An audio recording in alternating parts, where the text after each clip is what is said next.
right. Hello, everybody. How are you going? Good. So for those of you that don't know me, my name is Nicole, and I am the director of our professional services division at Blackboard. I look after the Asia-Pacific region. And something that I'm very fortunate to have in my role is the ability to travel around to a number of the institutions across the region. I've visited many of your campuses here today. And as part of that, one of the things that's great is that I get to talk to people about the challenges that they're facing, to talk about the things that they're doing and the investments that they're making in education. So we thought today we might have a bit of a chat about what does education in 2030 look like? Where are we going to be in 10 years' time? And 10 years is not very far away. So one of the things that we're going to do on your tables, Rahaya's handing out a couple of papers, but I'm going to make this a bit interactive. We're going to have a look at some scenarios for the future, and I'm going to ask you at the end of the session to vote on which scenario you think is the most probable. So you notice here on the screen, there is a URL that I'm going to ask you to go to. So everybody get your mobile devices out, get ready to access this. We're not going to access it and answer the questions for a little while, right? But just keep an eye on that.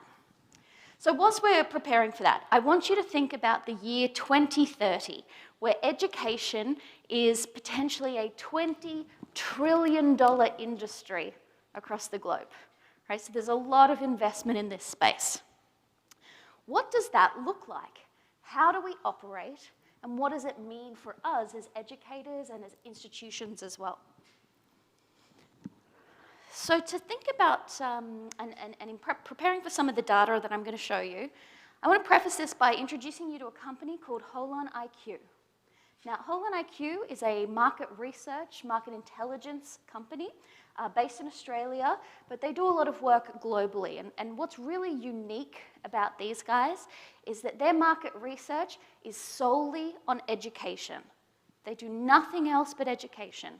And they provide this open source, community-driven data. So if you've not heard of them before, I would really strongly recommend that you go to HolonIQ.com and have a look at some of their publications and their data that's available, because it is quite amazing about what's happening in the world.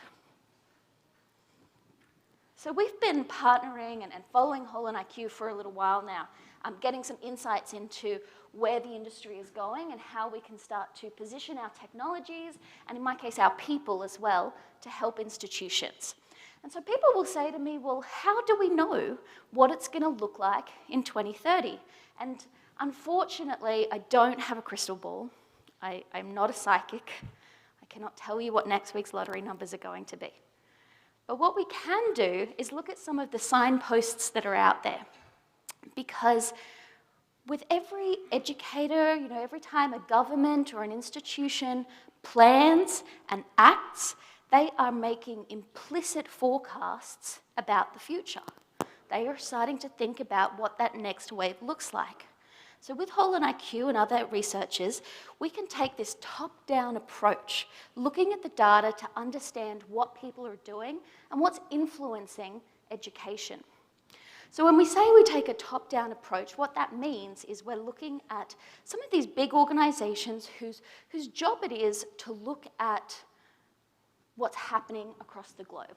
So looking at research from UNESCO, from the World Bank, OECD, PricewaterhouseCoopers, others. These are organizations that have this really great idea about what's happening globally. And when we look at all of their research and we compare what's happening, we're able to identify that there are 4 unique drivers in education. 4 things that are going to influence where education goes in the future. And some of these statistics are pretty amazing, so I'm going to walk you through them. So let's talk about economic growth, right? What's actually happening in the economy, what's happening with the changes in our countries as well. I think what's interesting here is that PricewaterhouseCoopers, the World Bank, predict that by 2050, the global economy will have more than doubled. And when we break that down by various countries, you can see that there's quite a bit of movement here. So this is a ranking of countries based on the GDP, right? The top 32 countries. Of the top 32, 40% of them are in Asia Pacific. And there's a couple that I want to call out. There's some really interesting movements happening across 2030 and then as well across 2050. So right now, the top 3 countries based on GDP, we have China, the US, followed by India. By 2050, India will have overtaken the US. But interestingly, have a look at the top here, number 4, Indonesia. By 2050, Indonesia will be ranked number 4 based on the GDP rankings. That's a big jump. There's a few others. Have a look at where Vietnam goes. Have a look at the Philippines. The Philippines will see exponential growth, jumping from, I believe, 28th position to 19th. So we're seeing a huge shift in where our economies and where the countries, particularly in Asia, are starting to move. So we have this change in economic growth. We also then have to think about spending in education, right? And when we think about spending in education, we look at it in 2 ways. Consumer spending, but then also institutional spending, right? The full expenditure of what's happening. And consumer spending right now is it's about a $1.5 trillion industry. And most of that comes out of the US market. So consumer spending is individuals spending money on their own learning in education. That comes from the US mainly. The growth, however, will be driven out of Asia in the future, right? So that consumer spending will move more towards the Asian market. And interestingly, consumer spending is actually really hard to measure. There's not a lot of formal information about that, right? We don't have a lot of data points to do that. So if anything, the numbers that we're looking at here are probably on the lower end. So if we think about global education and training expenditure holistically, at 2020, we're sitting at about $6.5 trillion. By the time we get to 2030, we're now talking about a $10 trillion industry. That's a lot of money that's being spent into the sector. And you can see here when we break it down by the different types, 55% of that 10 trillion is in K-12. So some people will say, oh, it's only 25% in post-secondary or in higher education. But one thing that I notice more and more as I work with universities across APAC is that universities are now starting to explore corporate learning. They're starting to look at lifelong learning. How do I take my existing accredited courses and start to offer them as short courses? Start to deliver professional learning and alternative ways of delivering this. So we can actually start to think about those 3 categories there as adult learning. So now we're talking about 40% of $10 trillion in the adult learning market, which is a lot of money. So it all sounds great, right? I've painted a great picture. The economies in Asia are going up, everybody's spending more money on education, all of our problems are solved. Not quite. Because we then have to look at the flip side of that and think about, well, how many people are we actually servicing when it comes to education? How many people do we have to deliver these short courses and qualifications to? And this is where it gets interesting. If we look at population growth, there's about 200,000 people are born every day. That means that by the year 2030, in 10 years' time, we will have an extra 1 billion people on the planet. Now, if you're like me, I believe that everybody has a right to education, that everybody should be able to go through schooling and all through to higher education as well. It's 1 billion people that we got to get through the education system. Puts a lot of pressure on us. And let's break it down by where that's going to be. So this information here shows us the change in population across the highest education attainment level. And have a look at the secondary and post-secondary numbers here. So the green and particularly the blue number. So the post-secondary level of attainment, meaning people who are going through the university and undergraduate, postgraduate sector, there are going to be an extra 350 million people globally who are looking to go through post-secondary education. If I break this down now by region, It's even more interesting. So here this starts to compare population changes and that highest level of attainment based on various regions. And most of the change happens across, you guessed it, Asia. Africa and mainly Asia. So at the top left-hand corner here, this is the change in population for people with no educational attainment. And in Asia, this drops significantly. There will be 100 million people fewer who do not have any kind of educational attainment. But now let's come down into the bottom right-hand corner, the change in population with post-secondary education. This jumps to 230 million people. So remember a second ago I said globally there's going to be 350 million more people who we need to put through the system. Well, of that 350, 230 are in Asia. So I want you to think about your existing service delivery models, your existing institution, the way you operate, the way you teach. What would happen if we added a couple of million people into that?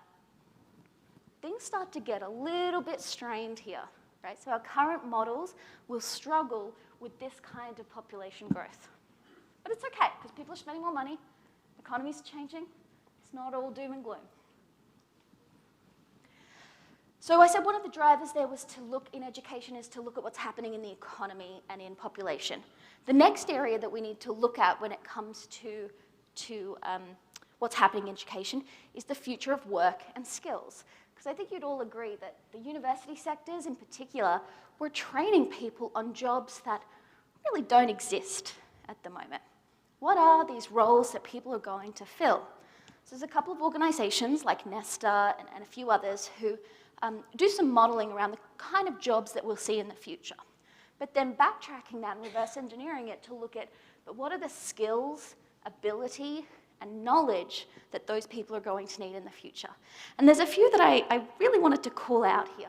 If we look at the top 5, our students are going to need skills in judgment and decision making, in active learning, in learning strategies. So it's no longer just about us using active learning strategies in the classroom.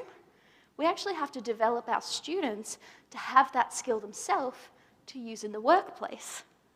Right? So we're really starting to embed education and that concept of lifelong learning into the classroom. So these are some of the skills, these are some of the areas that we see needed in the future. We also want to have a look at the kind of work and jobs that are needed in the future. And as part of the research, there's a clear area that dominates all other sectors in terms of skills and jobs. And that is automation, AI, and robotics. When we look at the changes in this market, the overall job share requiring AI skills has grown 45 times since 2013. So Greg was talking a little bit before about some of those areas around machine learning, around deep learning, and natural language processing. If you have a look at some of these numbers up the top here, across 15, 16, and 17, the number of jobs requiring those skill sets is really growing.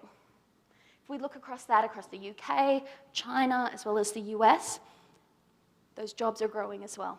And that's expected to grow exponentially. The revenue, right? We can see that AI revenue rises from $4 billion in 2020 to $32 billion by 2025. Right? That's a lot of money in a very short amount of time. So we have an idea about the economy, we've spoken about population, we're having a look at the kind of work and skills. The next area, as part of this top-down research, is to look at advancement in technology. As we've said, sometimes that technology helps to move the market, but it's also about what people are used to in their day-to-day lives and how that's going to influence what happens in the education sector. And what we see primarily here are 2 items. The first is, of course, thinking about mobile first, but it starts to move away from just mobile first and becomes mobile only. Because by 2030, half of the world's youth will live in countries with a mobile first or mobile only internet connection. And I think that's important, internet connection. It's not just about the device, it's about how you connect, right? How you're going to engage with this synchronous computing and other areas. I don't know about you guys, but for me, it was about 10 years ago that I decided I don't need a landline phone. I don't have one. I have my mobile. That's all I need. My mum thought I was crazy, but I've never needed one, right? My phone package, my internet package comes with a home phone, and I don't own a telephone to plug in. It's not there. In 10 years' time, the same will be true of our home internet connections. People will start saying, do I need to plug a modem into the wall? Why can't I just use my mobile device? Right? So that starts to help us think about what those learning models are going to look like and how that's going to influence education. But another great way to think about the advancements in technology and to understand what's going to change over the next couple of years is to focus in on what venture capitalists are doing. So think what you will about venture capitalists. At the end of the day, these are companies that invest money into areas that they see growth in. They take a calculated risk to determine what that return on investment is going to be. And they're pretty good at investing in things that they're going to get a return on. So if we follow the money and we follow where venture capitalists are actually putting that money, it's all in AI and machine learning. So let's have a look at some of these, right? If we have a look at the number of investments in AI startups, right? Billions. Between 2016 and 2017, this is up in the top right, doubled, right? Billions of dollars, $10 billion to be exact, was put into AI startups in 2017. You can see patent publications, particularly out of China, right? So again, the Asian market and China in particular are at the forefront of this AI robotics revolution that we're seeing. And the number of research publications as well. So this is an area, if we're thinking about advancements in technology and what that means for education, this is something we have to keep an eye on. Because 2030 is not that far away. So how do we pull all of this together? So we have this top-down approach. We've had a look at what all of the publications, the data is telling us. HolonIQ then takes that one step further and does a bottoms-up approach. So every dot in this infographic, and again, you can go to their site, play around with a lot of this. If you think about every researcher, every entrepreneur, every educator, anybody who has expressed a specific view on where education is going in the future is a dot in this infographic, right? And so they performed a lot of machine learning and looked at what the world has to say about education and performed a cluster analysis to identify 5 very clear groupings about the potential of education in the future. And we're going to have a look at these 5 scenarios now. So again, a few of you have some sheets of paper on your table, so it's going to walk through some of those in a bit more detail as well. Now, importantly, these scenarios do not predict the future. It's a snapshot of a range of possibilities that might occur. But I think you'll find as we go through them, some of them sound pretty likely. Okay? So let's have a look. Starting off, the first area, education as usual. By 2030, things will be pretty much the same. Okay, it's kind of self-explanatory. What we see here is that this future, we have a system that, I guess, incrementally scales to cope with that additional demand. We take what we do now and we just kind of hope for the best, do things a little bit differently, but really, it's more of the same. What's interesting about this, so we see that governments are still having that power, they're still ultimately providing the funding for education. It's still very much about the institution as the primary source of education. Right? So institutions continue to deliver what they're delivering now. I guess one of the changes here, though, is that we do need to start to scale what we're doing even more. So we start to see a rise in informal learning in this future. And educational technologies play a key role in that, in helping to scale for the growth and the demand that's coming. But what's really important about this is as we start to use those technologies more to drive our delivery, institutions are going to have to start thinking very, very carefully about professional development for your teachers. Every teacher needs to be able to use those technologies efficiently and be confident in using them as well.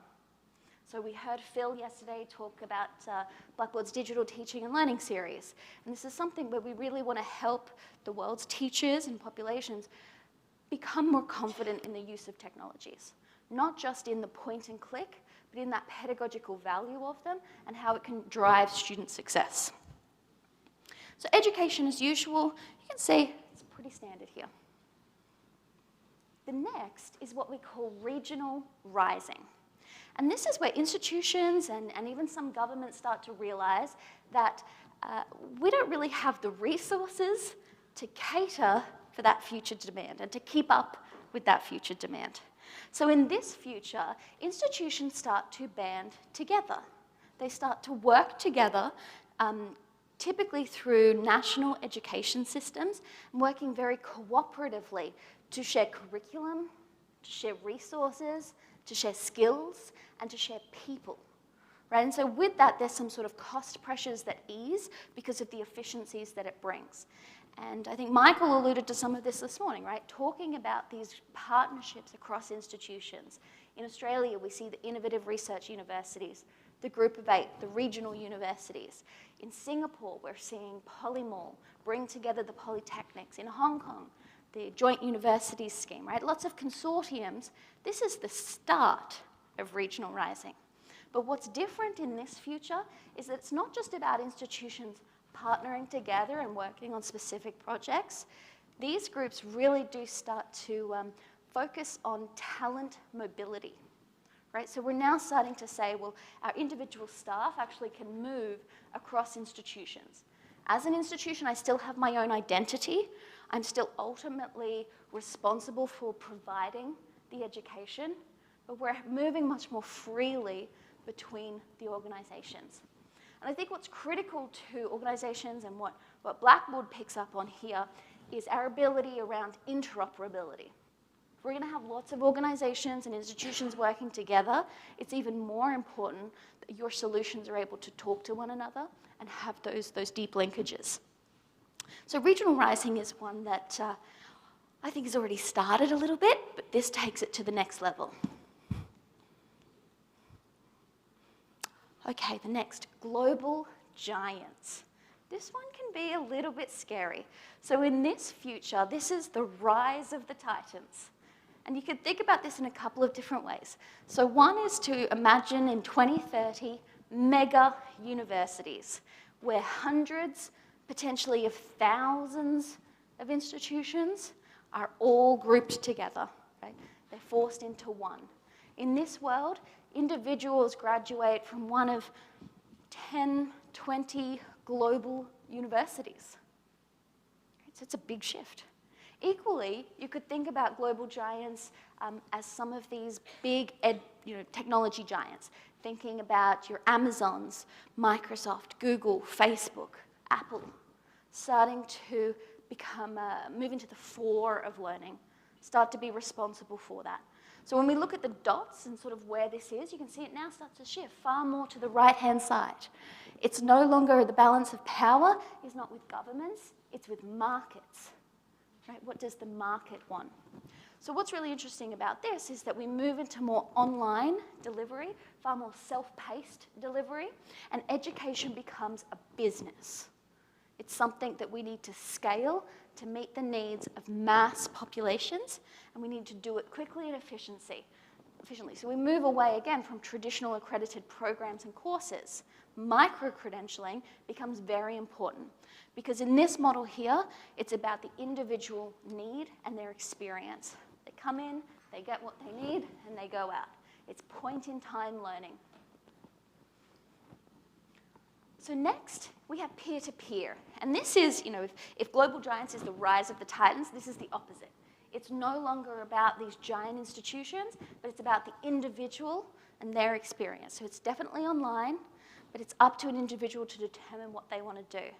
So in this model, synchronous communications, mobile usage is very, very important because individuals are starting to network and work together on their own learning journey.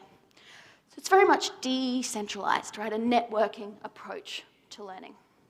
And again, micro-credentialing, the use of blockchain starts to come into play in the peer-to-peer learning model.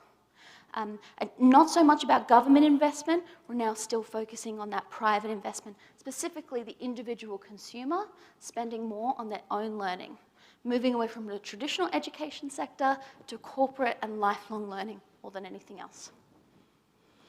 And so the final potential future that's been identified through the research is this concept of the robo-revolution.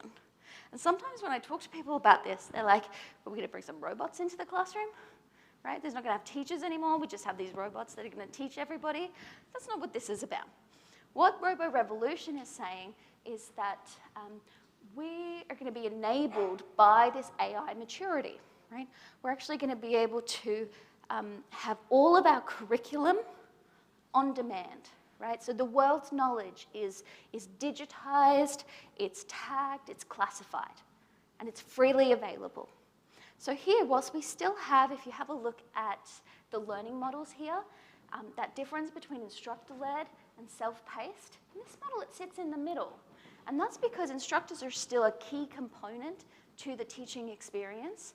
The difference here is that teachers might have a digital teaching assistant, and that assistant knows everything about the students in their classroom.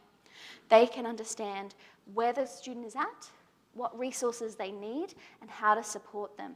So your digital teaching assistant provides a curated set of resources specific to that individual needs. So personalized learning is where it's at for the robo-revolution. Right?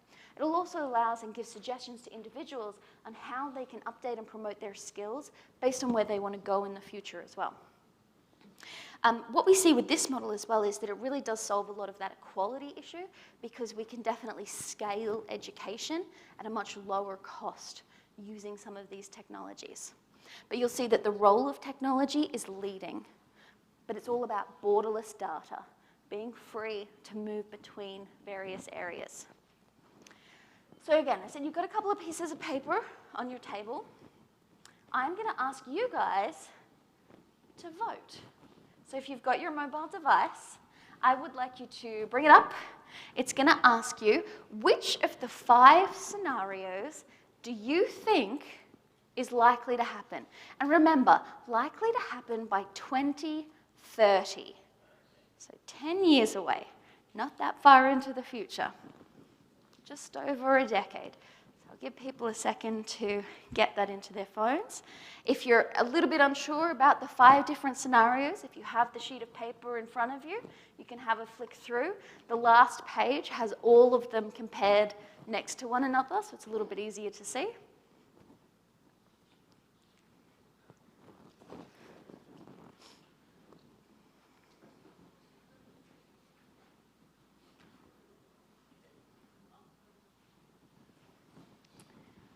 Should have got some music going. Just okay.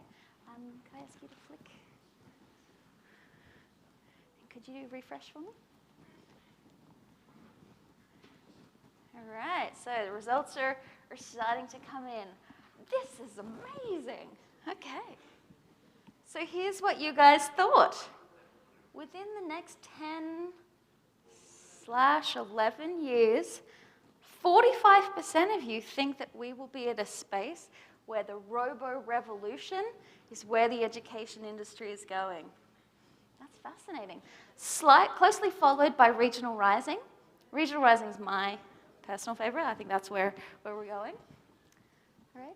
But very few of you, interesting, only 70% said education as usual. And that's quite exciting because often when we do this, when I've seen this survey put up before, depending on the type of audience, we get very different answers. So often when we're starting to survey administrators and senior people at institutions, they often say education as usual.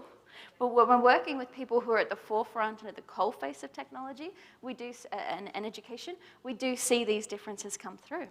So that's very interesting. So let's remember that. 47% is what we said, robo-revolution.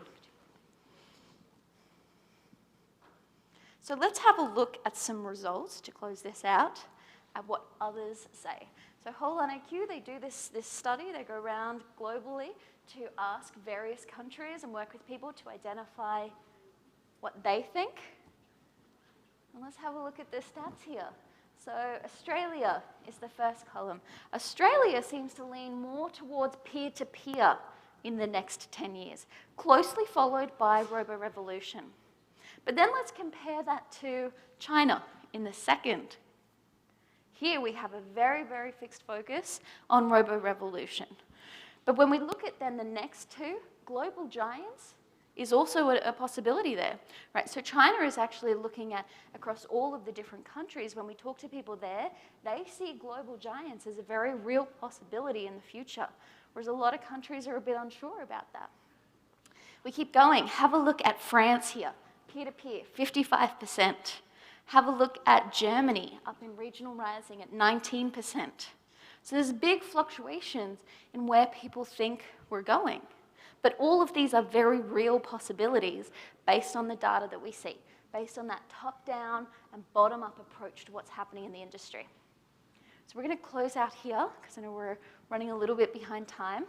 But if you're interested to learn a little bit more about this, as I said, check out the HolonIQ sites. I'm more than happy to introduce you to their general manager as well if you wanted to learn a little bit more. Come and have a chat after the session. Thank you.